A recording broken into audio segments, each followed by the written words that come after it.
Zvinokuita. Koma muri marara. Handisati. Unoenda uchichera mishi.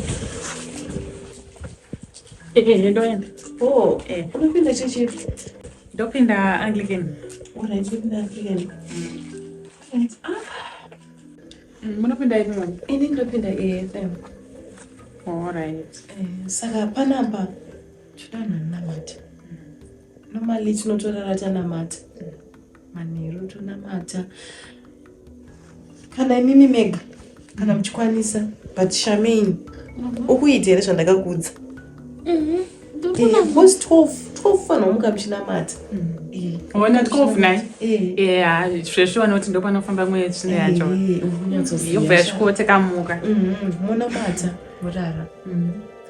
Natiri munomuka kutere? Natiri ndomuka. Womuka? Aiwa, saka nemi tinowirira. Kunamata kwakanaka sikana. Anditi sanditofana ndo church. Anta you don't mind ako kuenda ku AFM wachipinda Anglican. Ai, hazvina mhosva. Kana imunogona kutomboshanyawo kuAnglican, kana iriko kuno, indototiwo ku AFM. MaFM munonamata kuti saka Mwari mumwe chete, aiwa, handina problem.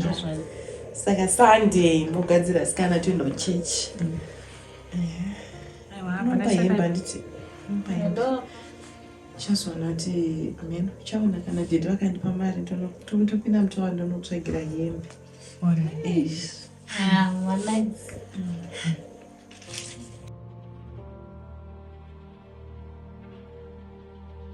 Basi nasi makasikakuwaridza. 8 oh. Dzirima 8 naye.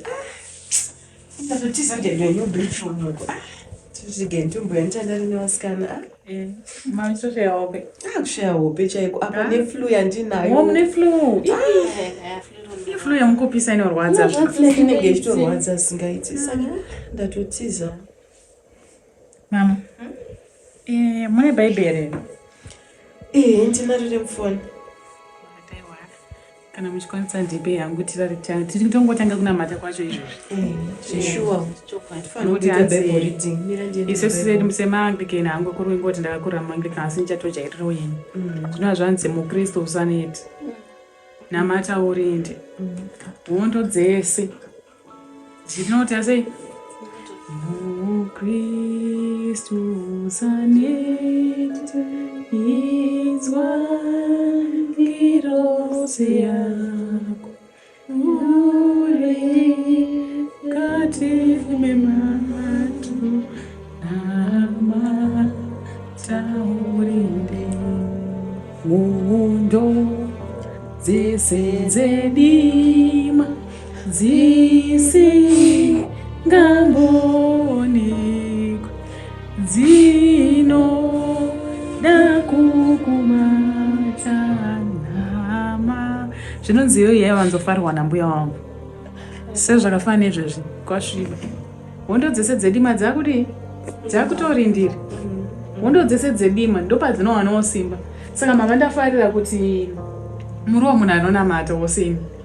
Uye makurudzira mukati kuma12 vanangurarai manamata. Nekuti ndo panosimuka hondo. Ndoziva kuti zvinhu zvandikuda kutaura mamanokuda ngwachizviziva. Asi ndakuudzawo iwewo munini wangu. Kuti hondo kazhinji dzinosumuka 12, 2, 3. Togara muchimuudza shambi. Ndo paika pekuti vekwako kana kuti vanokuroya vaya. Uchishona hope 2, 3, 12. Ako kashameni kakarara hakana unamata. Ndo pavanotumira hondo kuti shameni ari kuenda kuchikoro. Alright, rega timuisire muedzo wemukomana pamberi. That's true. Rega timuisire muedzo wechi wemukomana kuti avhiringwe chikoro. Rega timuisire muedzo wakati kumberi kwake. Miedzo inoya yakasiyana siyana isi vakomana chete. Imwe ndeye madrugs chaiyo kutosangana shamwari nokudzidzisa madrugs yotokutsautsa pai panzira dzekunamata uye nenzira dzechikoro. Inopanzwa saka pa ndo pari kunzi muKristu usaneti. Namata udi urinde hondo dzese dziri kukuteera. Asi iwe namata udi namata urinde nekuti Mwari vanonzwa munamata uye Mwari vanenge vachifamba nesu. Asi chatinofanira kungoita chete ndechekuti isusu tingoti Mwari zvadai ndarwiswa Mwari wotodedza Mwari. Handiti ndo patinodedza chikomana chedu Jesu. Choya choti ndo nyaya iripo. Warwiswa chemani nyaya yakati Alright. Ndauya ini chikomana chenyu chinopedza matambudziko. Amen. Kunyaipa here mama. Amen. Ndisaka ndo panobuda shoko rekuti Mwari aombokupi muenzo usingakoni. Right.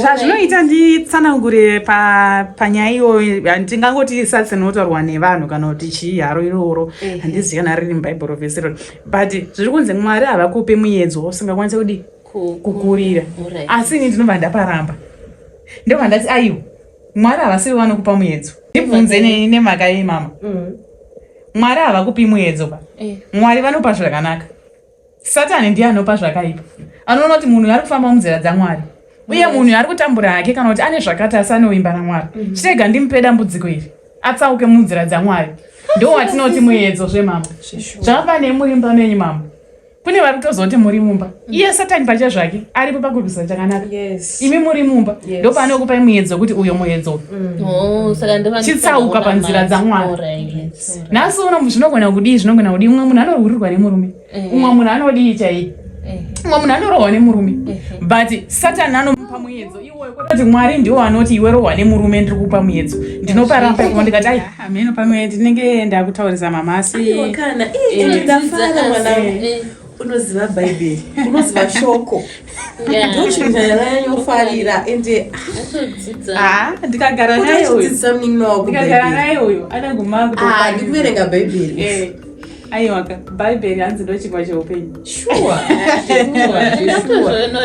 uzvona bhaibheri ndo atonyatsokurema mavhesi akawanda ipapa patinotaura bhaibheri hanzi kuziva Mwari hakunei nekuti unei kana kuti unogara mba yakanaka sei kana kuti wakadzidza zvakadii kana kuti unobva ipi zvakangofanei kuti nandina kwandinobva asi Mwari wangu nendi naye mustriti imomba ndandimboshaya pekurara nekwandabva ikoko asi Mwari vanenge vari mubatsiri matavhura pana psalm handiti Psalms 20 handitika tovatati verse 1 May the Lord answer you when you are in distress. May the name of the God of Jacob protect you. Atinonzwa izvi zviri kududza kuti Mwari vanoti tikavadana tiri mumatambudziko vanoti nunura vanotika zvikati Mwari waJakobho ngaakudzivirire kwakusi kungodzivirirwa kungoti njeba kudzivirirwa kune hondo dzese dzatiri kuona izvozvo ndopatiri kunzi Mwari waJakobho ngaakudzivirire aiwa harisi dambe kana tichidai tinganzi hatina kuchengetedzwa here hanzi ngaikutumire rukurudziro rwake runobva kuZioni handiti ndobva ndajamba hangu ipopo tiri pa2 ka ne3 tova tajamba tova taenda pa5 handiti zvova zvanzi May we shout for joy over your victory and lift up our banners in the name of our God. May the Lord grant all your requests. Mwari ngavango Amen. Am I talking to somebody? Amen. Handiti Mwari vanzwe kuchema kwedu kwese zvese zvatiri kushuwira zvese zvatiri kudana kuti Mwari handiti ingava marriage chaiyo dzonguva hanzi takangonzoona zandambororwa hanzi ine ma-ups and downs handiti imwe ine kufara kwese hanzi imwe nguva ine zvimingambinyi zvichitumirwa iri miedzi inotumirwa naSatani nekuti Satani haade kuona vana Mwari vachifara tozobva taenda kwauriwo uchiri kuenda kuchikoro wakati ukati sisi zvechikoro zvinondinesa aiwa kana ukanamata muna Mwari Jehovha uri musoro aiwa munosekerera mama mangwana kuenda kuti muchinyanzotaura kuti aiwa mabhuku emwana wangu andiri kuona kuchikora maAs achibuda saka nhasi iwe ndoda kukuudza munin'ina wangu kuti zvese zvinhu zvako zvese siyira kuna Mwari uchinamata ka ufanira kunge empty prayer kungopfugama ubva wati bd zvakafanira pane munamato unoitwa nevanhu soma ngokuti munhu anenge aine hope ungoti ndakanzi namama handinamati obva ati asi totombozviita hoga aiwa namata zviri pamwoyo pako kuti Mwari ini chikoro chiri kundinetsa Mwari imi ndimunozarura zvese kana uri mweyo uchina kutoti ini chikoro ndisachindivhara ndione dima muklasi Mwari vhurai nekuti hapana chamusingakwanise kuvhura Mwari hapana hanzi Mwari vanovhura nzira nepasina nzira Mwari vhurai uye kana ndakavharwa ndiri dofo Jehovha ini chisviro changu ndinoti ndigone ndidadisa vabereki vangu mangwana ndizoonawo basa rinenge riri nani ameno asi mukomana anouya nerugare kwete Mwari ndo vanodii aiwa mama ndongoti glory aiwa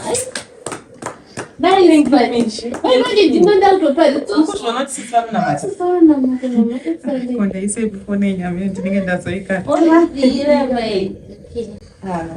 waitapo saka asikananga tinamatei aiwa yangu yekunamata aiwa ndizvozvo asi ndine vhesi riri kutongoimba mumusoro mangu rinoti iro garai neni baba nasi garai neni baba nasi garai neni usikuzve ndegani right vhesi iri rinozombondikati hangu long story short pamwe ndingazokubhowai nemidziyo dzamusingapane pandinofarira panonzi ndanyorova ndiri ndega andikunzwisisa ndichazonyatsokuimbirai zvangu ari masikati pamwe tese tisingamanyire kunorara inenge ichitaura kuti nai Mwari ndanyorova ndiri ndega kunyorova chinhu chakanaka here nai munini handiti mukuru munhu avedza kuti ndatambudzika ndiri ndega musikore vese wezuva ndatambudzika ndiri ndega oraiti Mwari chigarai neni usiku zvekare munge muineni ndega ndinozeza kufa ndega ndinokurirwa Mwari gare michi muineni ndo zvanoreva haro aiwa ngatina matei zvedu mama Mwari vatibatsire Misled yo mashemena kubedroom iye musikana iwe akazotanga na matani kwa makuto na matonge Mwari wenyu kudai anoziya Mwari ko anoziya Mwari ine dzimema light bvara makete atanga amazvo mona mata kudai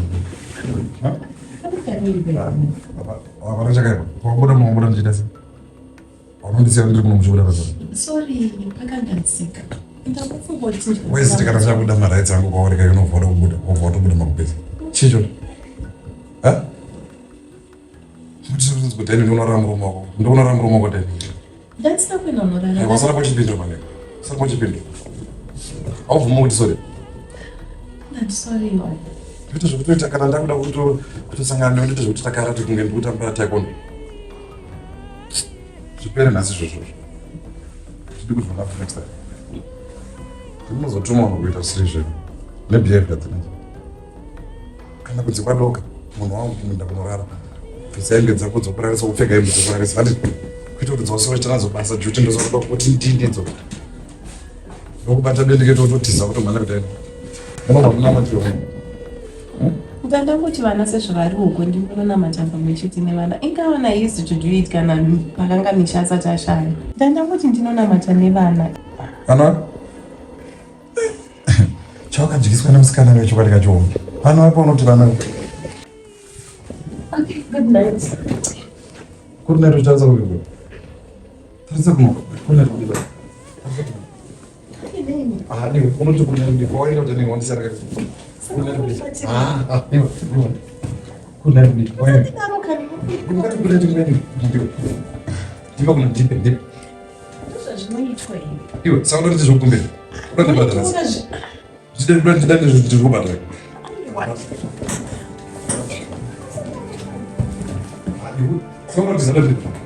saka kana muchida izvo zvinozonakidza here saka dzoka hausi kudai kondozvamdomaitirwa zvinoitwauda munomatwakitiza hazvinakidze kana muchizviita neweyoekadzokamapokisa ndokumberechi inini maitiro acho ndosaka ndichizoramba saka uda nditesewa it's my right to have it from you it's your right but inini ndine maraitso angu kainini you have your right ndofanira kuita makumbano hazvisiri zvandiri kutaura but way yacho yamunoita naye hazvinakidze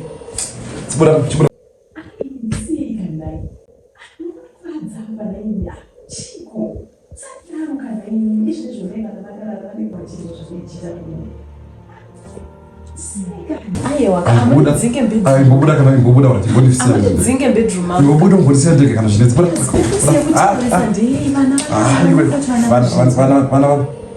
ndakuti mwana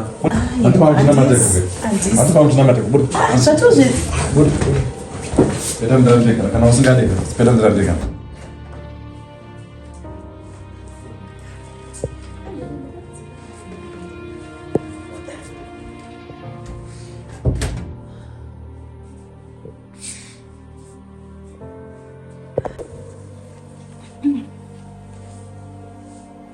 Are you okay?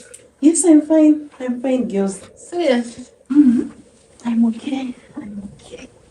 What is it, man? Right here, mom. Ndoitwa nangu. Chingatsare. Right kuti nyatsoti right chayo. Right. Mwana moshe mama. Hapana chinokunda muna mati. Amen. Ndinofara kuti ndine mwana anoziva Mwari shuwa. Aiwa mama, Mwari ndiye anopedza zvese. Ndafara zvekuti. Hanzi pane zvimwe zvinhu zvatisingakwanisi kutaura tichiudza mumwe kana kutaura. Asi Mwari ndiye anoziva zviri mumwoyo medu. Ndiye anoziva kuzvipindura. Mwari vakaitawo vakandisanganisa newe. Ndine zvimwe zvinhu zvinenge zvichitondiremera but pandinotaura newe so ndinonzwa mwoyo wangu kunzwa kusununguka kwakanyanya. Akana indototendawo kuti Mwari vakandisanganisawo namai. Kondikene ndiripi izvi zvandikurara kudai mumba mune ceiling.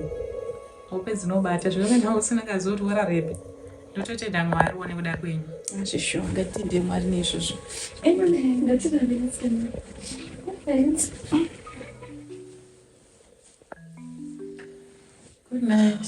Good night, girls. Mommy, good night. Okay.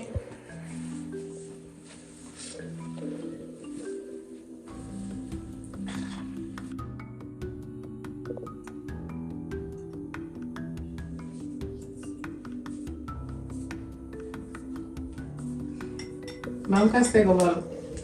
Ndirachi. Kupisa kona. Ndikupisa zvara zvinototanga. Makumbodya ka. Ndingatapika hangu nechakawanda chenyu chirimo. Aiwa, ndondwari. Situda kubuda. Alright. Ndakuenda kwamweni vangu. Taifanirwa kuenda tese.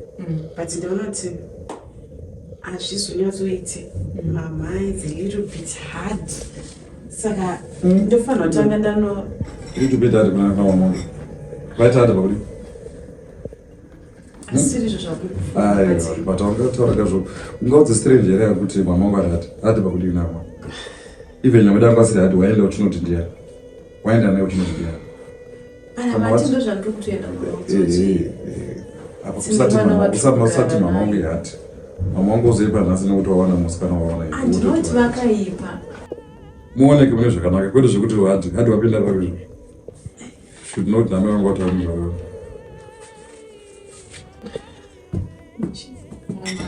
Alright, mama. Mopamba musha, mukwenda nashami. Kwenda nashami.